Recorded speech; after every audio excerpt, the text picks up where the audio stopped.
За би өөрийгөө танилцуулсан намайг анхар гэдэг. Эдгээр хоёр өндрөө сууж байна. Zoom хичээлийг заахаар ирлээ.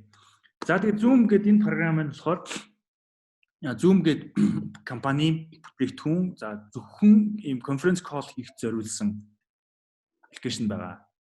За миний сүүлд сонссон мэдээгээр бол коронавирус, COVID-19 гэсэн вирус гарснаас хойш Zoom компани хувьцаа бүр суугссан. Ашиг нь бол бүр гарсан дууссан. Тэгээд яа гэвэл маш олон хүмүүс онлайн дээр те энийг хэрэглээд бас хоорондоо харилцахаас гадна ажил хэрэгээ бас явуулж байна. За энэний хажуу бас сэтгэгч нар энийг бас аюу хэрэгжилж байна. За тэгээд зүгийг би бас хаана яаж ажиллаулдгийг зааж өгч өгөөд бас бусад өөр Google Hangout бас Messenger эдэртэй харьцуулж харуулах болно.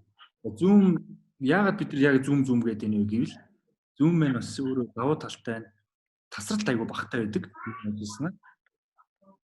Тасралт хамаагүй бага тэгээд дууны дүрсний чанар аягүй сайн байсан. За Facebook компани нөгөө Messenger дээр бид нар их group call хийдэг шүү дээ. Тэр үеэр бол аягүй барзаах тийм юм гардаг. Тийм болохоор энэ дээр бас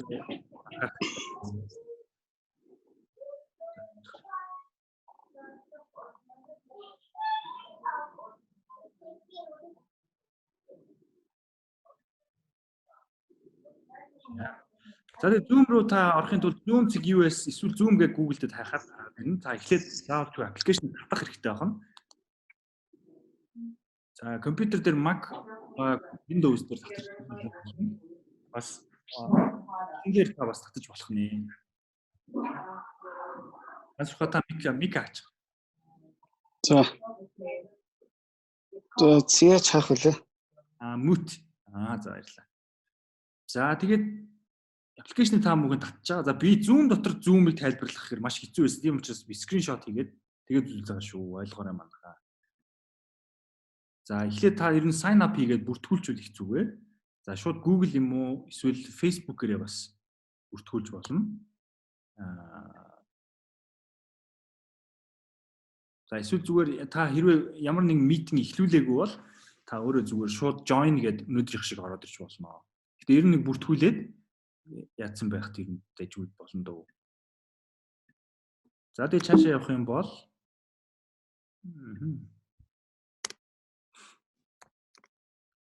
за Zoom руу энэ бол компьютероос орсон байгаа шүү дээ. За компьютер руу ороод new meeting буюу шинэ уулзалт гэдэг дээр нь дарах юм бол та өөрөө автоматар шинэ уулзалтын код үүсгээд тэр кодоо цааш тэвлэх боломжтой. За join гэх юм бол join-ого өөр уулзалтыг уулзалтаар нэвтэрч орно. За share screen гэх юм бол яг энэ харж байгаа шиг өөрийнхөө дэлгэцийг нээсэн байгаа ямар нэгэн програм эсвэл Chrome тэдрийг бүгдийн байгаа скринээ бүгдийг шеэрлэн. За шеэрлэлтэй бүр дуутай шеэрлэнэ.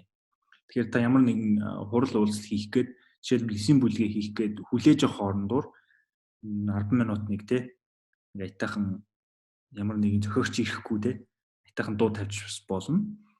Эсвэл төр одоо удахгүй манай 9 бүлэг маань удахгүй эхэлнэ гэд бичээд орхицуулж бас болно.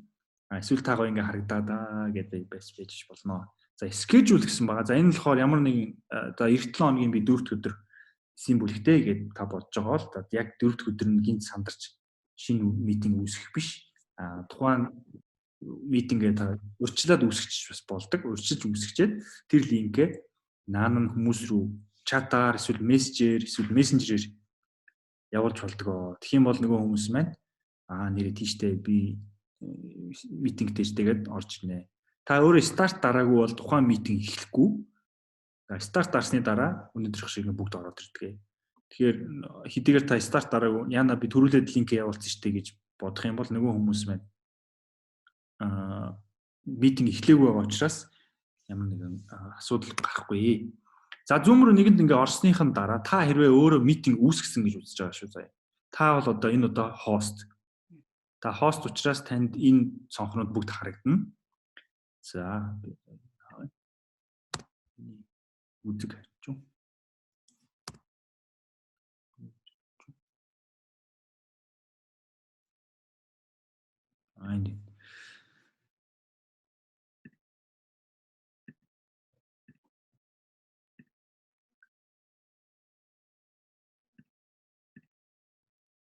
За энэ дээр start video гэх юм бол таны дүрс шууд камер дээр компьютерийн камер дээр бол гараад ирнэ. За John Audio гэчээд нэгэд орчих юм бол хүмүүсийн шууган муу байна тий. Таны гэрийн шууган бас ороод ирнэ. Тийм учраас болж игэл митинг эхлэхдээ би энд байгаа шүү. Гэхдээ миний камер ба дуу хаалттай байгаа гэдгийг мэдүүлэхийн тулд ингээ орчиж бас болдгоо. За тэгээ хүмүүсийг урьхын тулд та эхлээд өөрөө митинг эхлүүлсэн байх хэрэгтэй.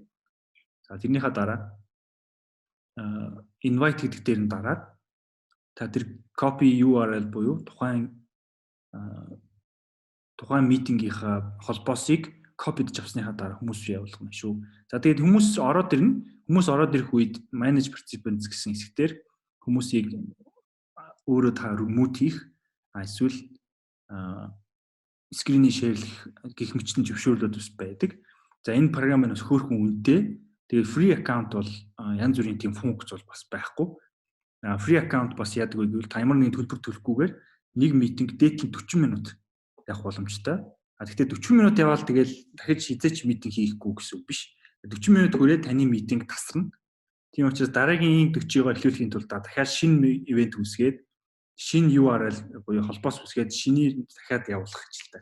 Тийм учраас ер нь болж игэл 40 минутанда амжаад юмаа ярьчвал бас зүгээр. Удаан уулзмаар байвал та шинээр заавал үүсгэх хэрэгтэй байна. Би сүүл сонсоход ковидын үеэр гээд Zoom компани 40 нэмэх 40 минутыг бас бий болгосон гэж бас сонссон. Гэтэ би одоогор сард $15 гэдэг ер нь яг энэ үеэр энэ төлөөд авчиг гэж бодоод тэгээд Zoom-ыг бас хэрэглэж байгаа. За манайхан бас яаж энийг одоо авах вэ гэвэл олон улсын хаан банк юм уу эсвэл худалдаа хөгжлийн банкны карт нээж агаад тэрлүүгээ доллар хийж агаад тэгээд тэр лицензийг сард нь худалдаж авч болно. Хэрвээ та цуглаан ингээд эрхэлдэг цуглаан явуулдаг бас итгэгч нар чинь бас туслая Zoom ингээд лицензийг хамтдаа авъя гэх юм бол бүр сайн. Тэгээ хин нэг нь бас Zoom лицензээр ивэж бас болно. Ер нь цуглаанаа ингээд гоё ингээд энэ тал дээр нь дэмжиж өгөхийг бас хичээгээрээ. За тэгээ 40 минутаар бас тасардаг бол нэг хүнтэйгээ видео кол хийхэд Zoom бол ямар ч цагийн хязгааргүй бас мөнгө төлөхгүйгээр ярилцж болдгоо. Тэр нь бас хамгийн давуу тал нь гэж би бас бодож байна. За тэгээ share screen бол мэдээж байгаа. За чат бас байдаг. За энэ жишээлбэл хичнээн хүн байна. Зөндөө олон хүн байна. Энэ дотор бас чатлаад гоё цуглаана эсвэл эсийн бүлгээ хийхдээ зүгээр бие бинийгээ яриаг сонсохоос гадна бас чатаар бас бие биенээ уран бас өгч болно. Чатын хэсэг байна. Record буюу тухайн хийж байгаа Zoom эсийн бүлгээ бас бичээд авчиж болно. За бичээд авч бас болдог байх нэ. За тэгээ цаашаага бүгдээ явцгаая. Би бас ярих гээд байгаа юм аа. Слайд төрүүлээд яриад ч магадгүй тэр. За тэгэхээр нөгөө нэг үүсгэсэн URL-а та энэ дээр имэйл гэж болно. Бас контакт гэсэн хэсэг рүү бас явуулж болно. Бас copy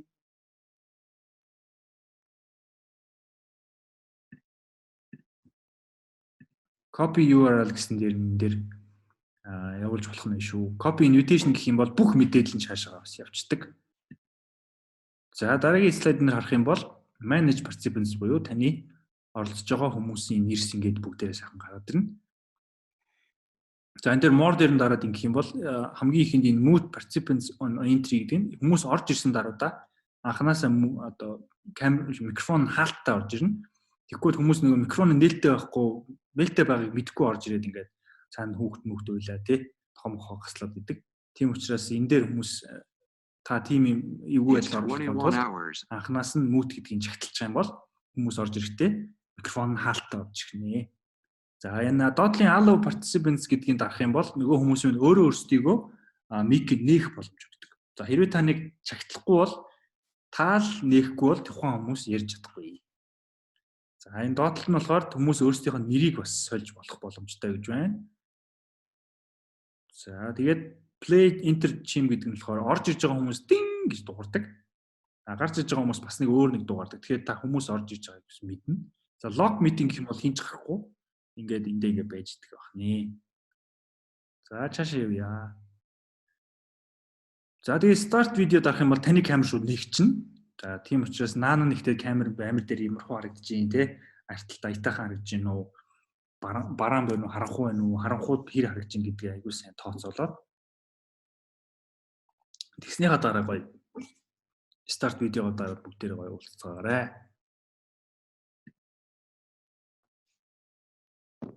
За тэгээ бас энэ старт видеогийн дээшээ гэсэн жижигхэн суман дээр дарах юм бол та өөрийнхөө артлын бэкграундыг сольж болдог. Гэхдээ энэ их тохиолдолд ийм цулгаан бэкграундн дээр илүү гоё харагдана. Хэрвээ ингээ ардаа ингээ хөшиг мөшгтэй те ийм байх юм бол таны бэкграунд чинь муухай цоордно. Тийм учраас энэ дээр сайн анхаараарай.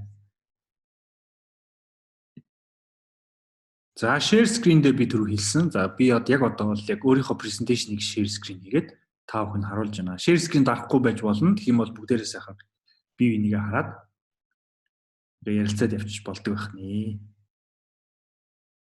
За share screen дээр дарах юм бол та нэгдсэн байгаа бүх цонхнуудаа аль нэгийг сонгоод бас шеэрлж болно. Бас энэ дээшээ гэсэн жижигхэн share screen-ийн доороо дээшээ гэсэн жижигхэн суман дээр дараад нэг л хүн шеэрлэнэ гэсэн дээр дарах юм бол таал ганцхан шеэрлэнэ. Бүх хүмүүс шеэрлж болно гэх юм бол за жишээлбэл за баяраа шеэрлсний дараа за би нэг юм үзүүлчихье гэдэг те. Бас нэг юм үзүүл зураг үзүүлж болно. Гих мэтлэн шеэрлж бас болдог байх нэ. За рекорд хийчих бас болно. Рекорд хийчих юм бол та өөрсдийнхөө яриаг гоё бичиж аваад дараа нь бас дахиад үзэхэд бас гоё ашиглах боломжтой. За тэгээ энэ компьютерийн чинь хард дискэн дээр бичигдээд үлдчихдэг. Тийм болохоор бас гоё шүү. За чатн дотор бас янз бүрийн дүрс, документ, эсвэл бичлэг, PDF-үүд бас шидэж болдог. Тийм бол чатанд байгаа хүмүүс маань тухайн документыг бас татаад авчиж болдог байна. Жишээлбэл за энэ 7 хоногийн библи судлалын унших хэсэг энэ шүү. Эсвэл за би нэг гоё нийтлэл бичсэн, эсвэл би нэг гоё юм олсон. Тэрийгээ бас явуулж болно. За breakout room буюу нөгөө нэг ангиудад хуваагдж байгаа. За энэ анги жишээлбэл за 100 хүнтэй цуглаан Zoom дээр уулзлаа гэж бодъё л доо. Тэгэх юм бол 9-9-ээрээ те 9 бүлгээр 20-20-ороо 5 ангид хуваагдаад бас гоё орчиж болно. Эсвэл зүгээр л хуваалцах цаг гэдэг тэгэнгүүтлээ automatically гэдэг юм бол хэдэн өрөөнд хуваалснаас байгаа хүмүүс нь шууд тэнцүү хуваагдаад орчдөг. Тэнцүү хуваагдаж ороод тэгээ хоорондоо гоё өнгөрсөн 7 хоногт ямар байв, эсвэл итгэлийн амьдрал юу болж ийн, амьдралд юу болж ийн гэдгийг бас хуваалцаж болно. Эсвэл насны заагаар өсвөр насны хүүхдүүд, эсвэл томчууд, эсвэл хүүхдийн багш нар, пастор ахлагч нар гих мэтлээ өрөөндөө гоё хуваагдаад яриагаа үргэлжлүүлж бас болдог байх нэ. За тэр reaction бас байдаг програмд маань. За гоё шүү гэж хэлэх юм бол те алга ташж байна, бас лайк дарж байна. Тэгэхээр тэгж бас reaction үзүүлж болох нь байх шүү. За тэгээд Zoom call дууссан бол end meeting гэдээ дарах юм бол хоёр сонголт гарч ирнэ. Leave буюу тухайн Zoom дээр та host байсан ч бай хамаахгүй зүгээр нөгөө хэдийгөө орхиод гарч болно. Эсвэл end meeting гэх юм бол бүр шууд meeting зогсноо.